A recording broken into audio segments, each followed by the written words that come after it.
אנחנו נעשה תזכורת על תכונות ומשפטים שמתקיימים במשולש ישר זווית שלמדתם בחטיבת ביניים, ונראה איך אנחנו מקשרים אותם לגיאומטריה אנליטית, בעיקר דרך דוגמה שתגיע אחרי.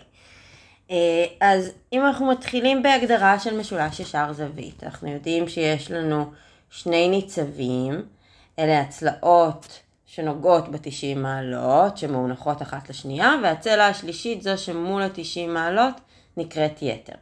שימו לב, שתי הזוויות האחרות, שהן לא 90, משלימות ביחד ל-90, ולכן נוכל לסמן זווית אחת כאלפא, והזווית השנייה תהיה 90 מינוס אלפא. ככה כל הזוויות ביחד יהיו 180. זה סימון שאנחנו משתמשים בו הרבה. חוץ מזה, אם נרצה לחבר רגע משולש ישר זווית לגיאומטריה אנליטית, אז שימו לב שמאחר ויש לנו שני ישרים מאונחים, יכול להיות שנרצה להשתמש בעובדה שהשיפועים שלהם, המכפלה שלהם תהיה מינוס 1. זה בהמשך בתרגילים. איזה משפטים מתקיימים לנו במשולש ישר זווית?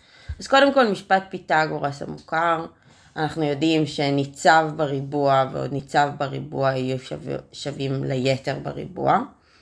וגם המשפט ההפוך מתקיים, כלומר אם נוכיח שניצב בריבוע ועוד ניצב בריבוע שווים ליתר בריבוע, סימן שזה משולש ישר זווית.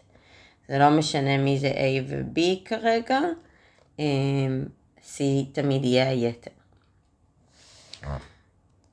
משפט תיכון ליתר. אז התיכון ליתר במשולש ישר זווית, אני מזכירה, תיכון זה אומר שהוא מחלק את הצלע ממול, יוצא מקודקוד במשולש ומגיע ממול לאמצע הצלע, שווה למחצית היתר. במקרה הזה התיכון שלנו זה BD, אנחנו רואים אותו פה, הוא מחלק את היתר לשני חלקים שווים, מאחר וזווית B שווה 90, ואנחנו יודעים ש-AD שווה ל-DC, או נתון לנו ש-BD הוא תיכון ליתר, נוכל להסיק מכך ש-BD שווה לחצי AC. אפשר להגיד גם ש-BD שווה ל-AD, ש-BD שווה ל-DC, ובעצם אנחנו רואים שנוצרו לנו פה שני משולשים שווי שוקיים. המשולש ADB הוא שווה שוקיים, והמשולש BDC שווה שוקיים. אבל הם לא שווים זה לזה, הם לא חופפים. גם המשפט ההפוך מתקיים כאן. אם במשולש התיכון לצלע שווה למחצית הצלע, אותה הוא חוצה, אז המשולש הוא ישר זווית.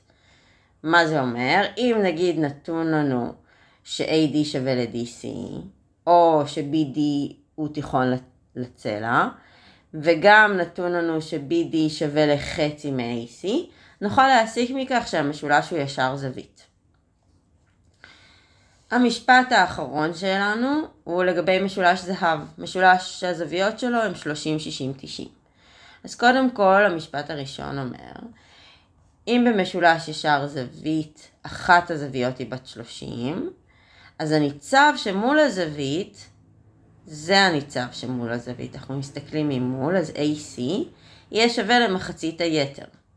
זה היתר. אז אם אנחנו יודעים שזווית C שווה 90 וזווית B 30, אז הניצב שמול ה-30, AC, יהיה שווה לחצי מ-AB לחצי מהיתר.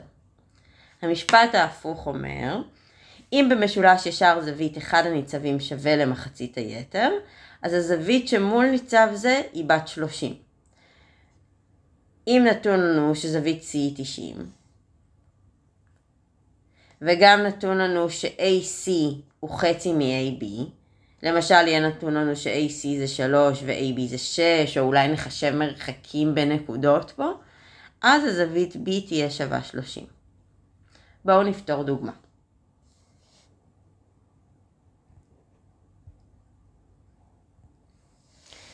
המשולש ABC הוא ישר זווית. נתונים הקודקודיים, קודקוד B הוא 6.1, אני ארשום את זה על הסרטוט, C 2.5. הקודקוד A נמצא על ציר Y, אז אוטומטית אנחנו יכולים להגיד שה-X שלו יהיה 0, אנחנו עדיין לא יודעים מה ה-Y שלו. מיצו את שיעורי הקודקוד A. אנחנו מסתכלים ורואים את הדבר הבא. A הוא נקודת חיתוך של הישר AC עם ציר Y. אם נמצא את משוואת AC, נוכל למצוא את הנקודה A. כדי למצוא את המשוואה של AC אני צריכה נקודה ושיפוע, חסר לי שיפוע, אבל אני יכולה למצוא את השיפוע דרך מציאת השיפוע של BC. אז אני מתחילה עם השיפוע של BC, משתמשת בשתי נקודות, שיפוע בין שתי נקודות.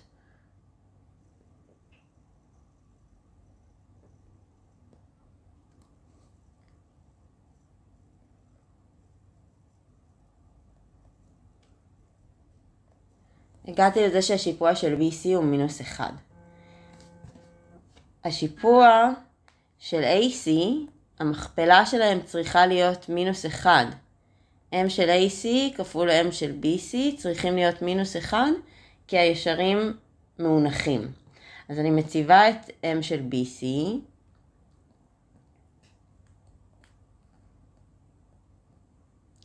כפול M של AC צריכים להיות שווים -1. מכאן אנחנו נסיק שהשיפוע של AC הוא 1.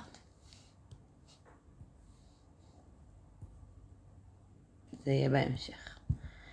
יש לי עכשיו שיפוע של AC ויש לי את הנקודה C. אז אני יכולה למצוא את משוואת הישר דרך הנוסחה y מינוס y1 שווה ל-m x מינוס x1. אני משתמשת בשיפוע ונקודה, אז y מינוס 5 שווה 1 סוגריים x מינוס 2. מסדרת את המשוואה.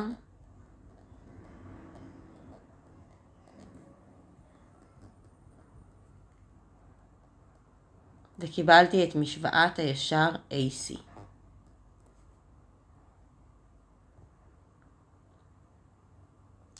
אני עוברת לסעיף ב'. חשבו את שטח המשולש ABC.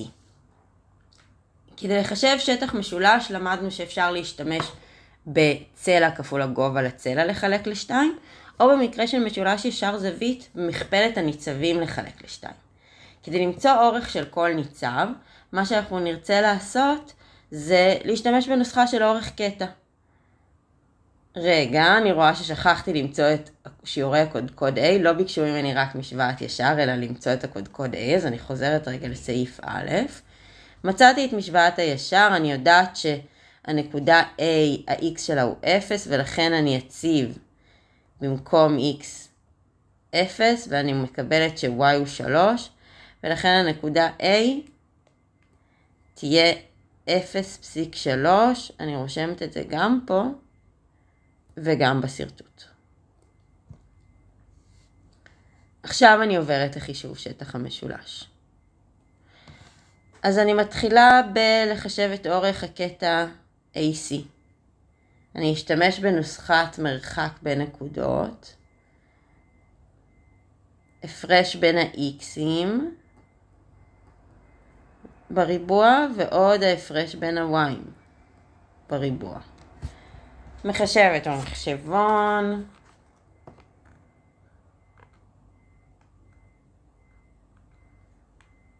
ואני אקבל שורש 8. אני מציעה להשאיר את זה בתוך השורש ולא לעבוד עם מספרים עשרוניים ארוכים שאנחנו נרצה לעגל. ככה תצא לנו תשובה יותר מדויקת. עכשיו אני מחשבת את האורך של BC. שוב, באותה דרך, לפי מרחק בין נקודות.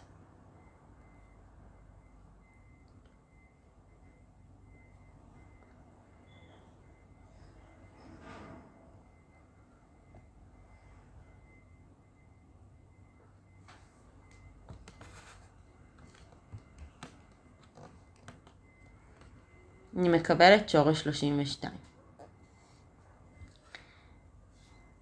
רגע, שיעורי בית יגיעו בהמשך.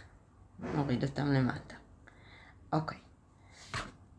כדי לחשב שטח משולש,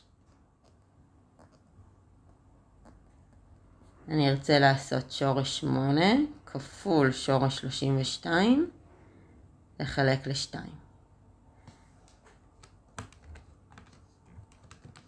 מוזמנים לחשב ביחד איתי במחשבון, כדי לוודא שזה יוצא לכם נכון. נגיע לשטח משולש 8. סעיף ג'.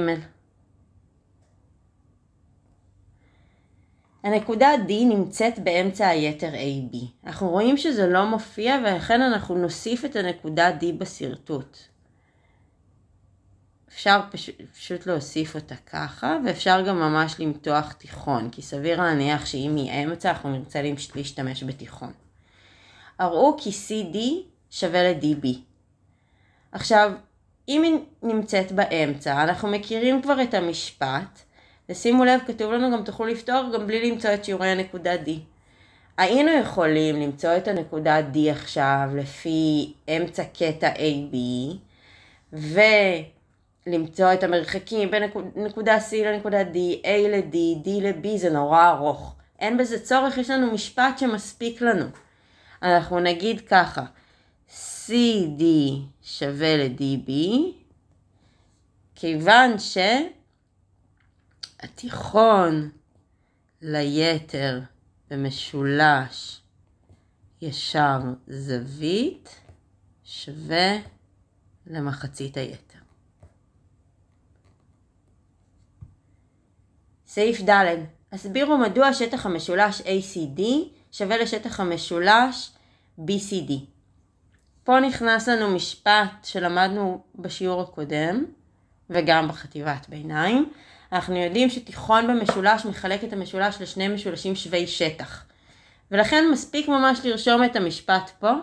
אז שטח משולש ACD שווה לשטח משולש BCD. תיכון במשולש מחלק אותו לשני משולשים שווי שטח. זהו.